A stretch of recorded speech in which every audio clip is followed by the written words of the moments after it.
Hi. Hola, hola. Bienvenidos a Esperanza, Vence, donde la esperanza vence. Welcome to Esperanza, Vence, where hope wins.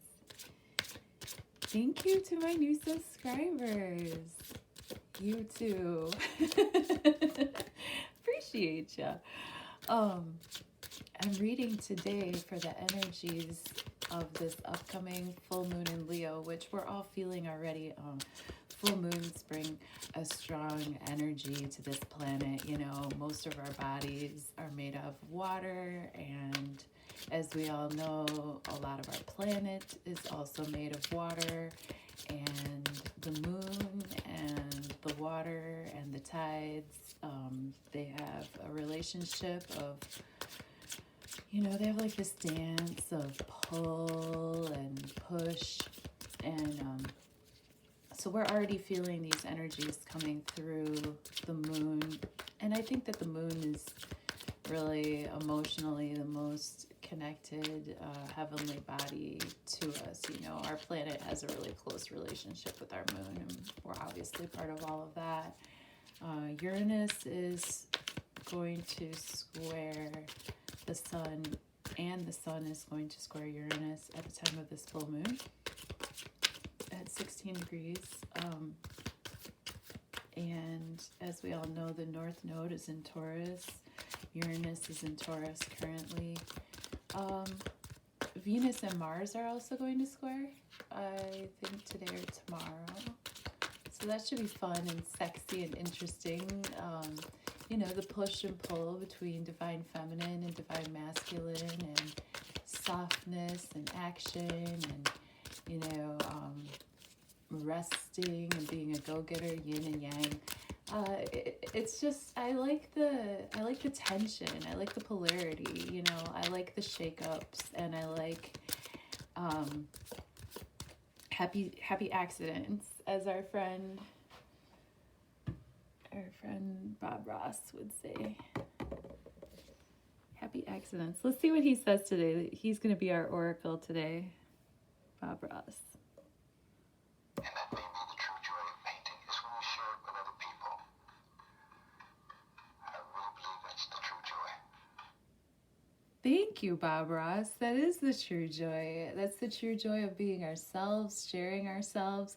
The true joy of painting is when we share it with other people. I don't know if you could hear what he said, but yeah, we gotta chill with Bob for a minute.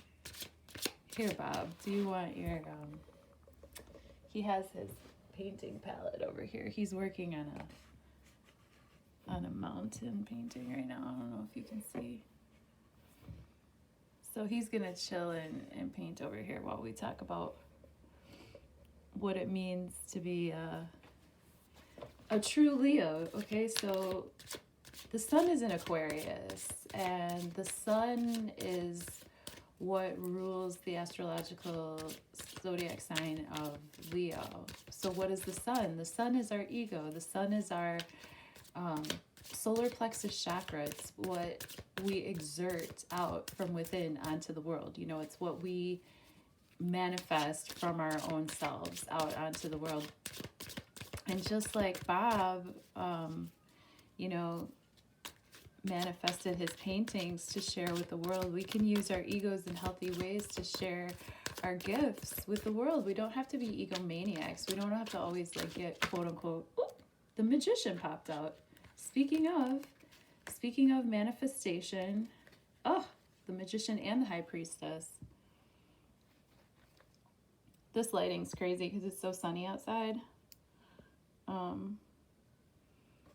But the magician and the high priestess both just popped out just as I was talking about, you know, personal manifestation, taking the energy of the heavens and bringing it down to earth through yourself and exerting your own ego in a healthy way to make things around you grow and to share, you know, your energy with the rest of us. The high priestess is an energy of being very in tune with the Piscean knowledge, the knowledge that is on the other side of the veil, the things that we don't see, the knowledge of oneness, the collective consciousness, if you will, and being able to sit and hold that knowledge and not necessarily have to say anything about it, which I think are both two healthy aspects of this full moon in Leo. It's like we have to keep in mind the divine masculine and using that in a healthy way, and the divine feminine and using that in a healthy way, because Mercury is currently in Capricorn. We might want to get to work on our communications, but there's something to be said for just sitting and waiting in your knowledge and just knowing, she's not a youngster. She's not just running into a situation. She's doing her research. She's done her research. She knows what she knows, and she's calm.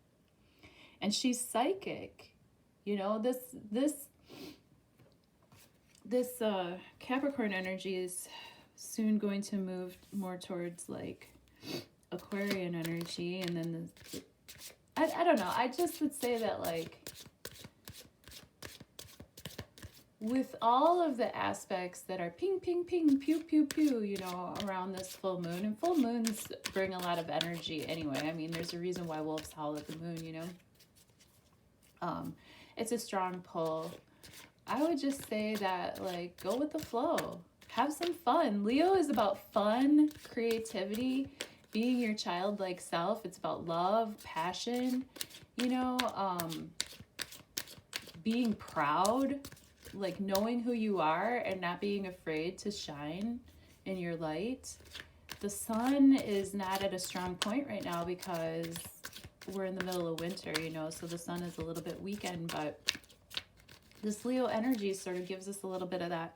See all the fire I have burning in the background? It's for a reason, Bulk just happened yesterday and the day before. That's a midpoint kind of between basically winter and spring, and light the candles and be happy that the sun is coming back around. Remember that the sun is coming back around. And with this full moon in Leo, you can think back to I think it was July 31st, 2022, when we had a new moon in Leo. Are there any projects that you started back then that are coming to fruition, that are coming to an apex, that are coming to a high point, that are getting highlighted, that people are coming to notice? Is there a part of yourself that part of your ego that you decided to share with others and shine a light on yourself, and now are people actually recognizing you and seeing you? That would be kind of cool, huh? Let's focus on what started there at the end of July up until now. What have we been working on for the past 6 months that's like actually getting some attention now, getting some healthy attention? There can be Leos who just steal the mic and just want to, be a little bit more on the narcissistic side and have all the light shine on themselves.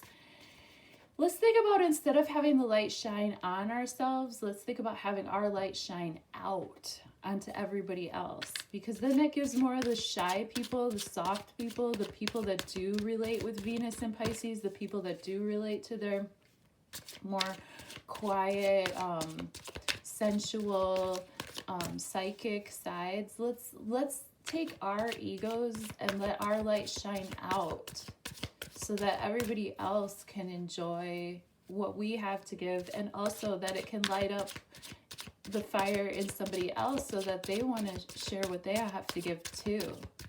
The most beautiful thing I can think that I've ever seen, and it was just on National Geographic or whatever, but it's a pride of lions. They have the small little sweet little baby cubs just learning how to roar.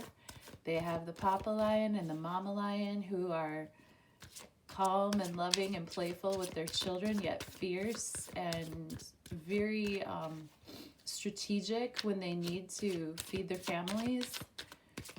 They're powerful. Let's be sure to tame the beast within, and I don't mean tame in a way of like keeping them home on a leash. I just mean having control over our breath and having control over our passions, so that our passions and our strength and our athleticism and our power can be channeled in productive ways for ourselves and the rest of our communities. God is blessed. I love me some Leo energy. I love cats. I'm allergic to cats, but I love them. So we're pulling in this energy for this full moon in Leo right now. Thank you, Bob, for your input. It's always appreciated. Bob Ross is a Libra. No big surprise, huh? Full moon in Leo. Full moon in Leo. Full moon in Leo. What do the cards want to say to us today about this energy? Tarot, tried and true. What's it say? How do it do? Help me say what I can see. Tarot, talk to me. Full moon in Leo. Let's play.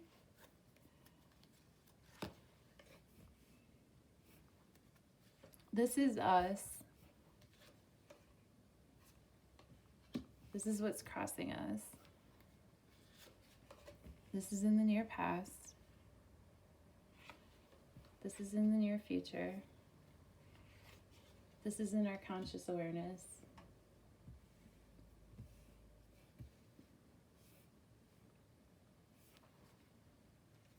This is in our subconscious awareness.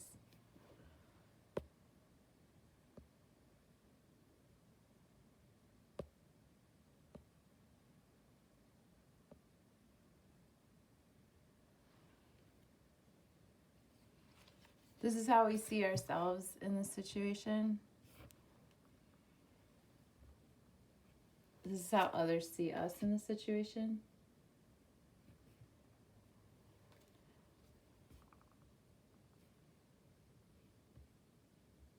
These are our hopes and fears. And this is the likely outcome.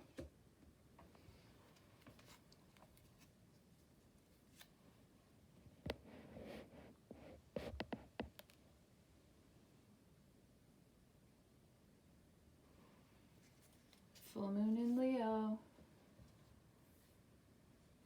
Thank you for joining me here on Esperanza, Vence, where hope wins. Let's see what the cards have to say to us for this full moon in Leo.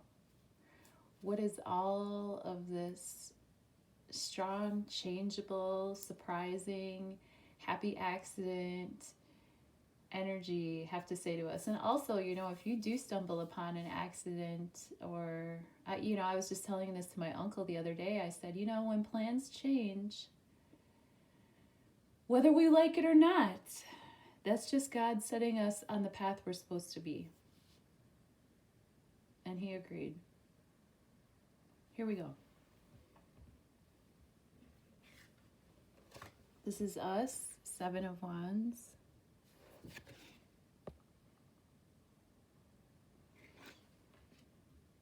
This is what's crossing us. King of Swords.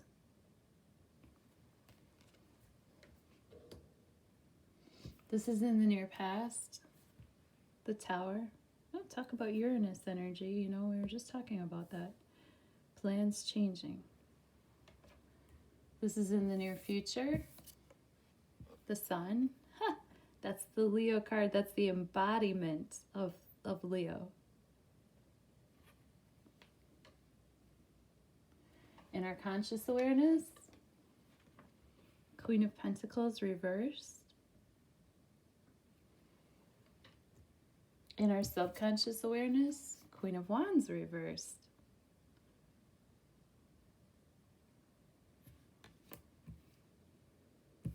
How we see ourselves, Ace of Swords.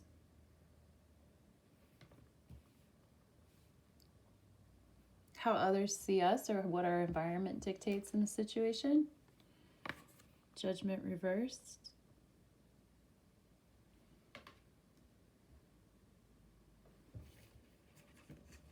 Our hopes and fears, Knight of Swords reversed. And the likely outcome. Oopsie daisies.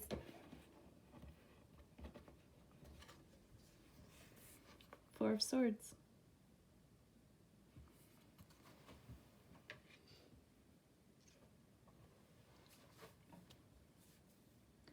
Well, right away, something I noticed is that there's absolutely no cups in this reading. So, as far as focusing on our emotions and being in our feels, and oh, but this is what I want, this is how I feel, everybody needs to understand my feelings. Like, no.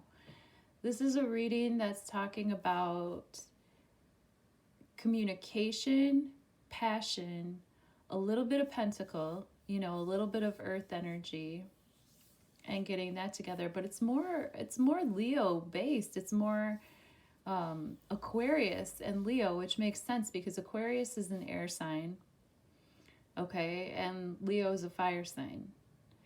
And Uranus, which you know, in modern astrology rules the sign of Aquarius. Aquarius is ruled by Saturn traditionally, but Uranus is the planet that represents the tower in tarot. So it seems to me that the cards today are really just reflecting the astrological energies that we've been talking about anyway. So that's always kind of fun when I read for a planetary body and the cards back that energy up. So Seven of Wands is us. Seven of Wands is a card of keeping your ground, keeping the high ground in any situation. You know, you've already had the victory of the 6 wands, and now you have to protect your space. You have to protect your status. You have to protect what you've won. And you need to be maintaining the high ground no matter what comes at you. Okay? What's crossing is the King of Swords. King of Swords, I usually read kings and queens and pages as actual people. So there might be a person in your life who's an air sign. So that's going to be a Gemini, a Libra, or an Aquarius. I really like this version of the King of Swords card because there's a lot of butterflies and air energy. I mean, this is pure air energy depicted. They're high up at the top of the trees here. They've got the butterflies of transformation. The butterflies represent like transformation, air energy, and ability to be sort of mercurial, you know, like you're able to change. You're able to change with the times. You're able to change your mind. You're able to change your thoughts. King of Swords is a challenge. Could mean that there's a person who's challenging our ability to move forth at the time of this full moon, or that there might be just a person who's sort of almost nagging or giving us the business, or telling us things that maybe we don't want to hear. This full moon has a lot to deal with, you know, should I do what my heart is telling me to do, or should I do what other people tell me to do? I've been hearing pretty much every astrologer that I listen to, and I listen to quite a lot of them, but some of my favorite full moon readings, that there's just so many, I can't even, you know, I love Coyote Star Astrology. I love Adam Ellenboss. I love the Leo King, long time fan of the Leo King. I love Gregory Scott. I love Astro D Astrology. I love Christopher Renstrom. I love, you know, I just love, Son of Selene by far. I love Rasalila Healing. That's my boy right there, Timothy Halloran. The things I love are not necessarily for everybody, but Molly McCord, I just feel like when I listen to all these different perspectives, there's certain things that kind of shine through that are concurrent throughout all of them. And one of the definite things that I picked up is that during this full moon, you know, we might be sort of struggling with the tension between what others want from us and what we want from ourselves. And as a challenge to us maintaining our high ground during this full moon in Leo, because, you know, we've already achieved some creative success. We've already made it to some level of high ground with our passions and with our pursuits. But what might be challenging us right now is a Gemini, a Libra, or an Aquarius in our lives. Like, for instance, the Libra that literally just walked into the house and then started the dryer while I was doing this video, and now we can all hear it. Like, that could be a challenge to our maintaining the high ground on our creative pursuits, you know? In the near past, we have the Tower. The Tower is a card of change. The Tower is a card of like upheaval, and it's change that happens, or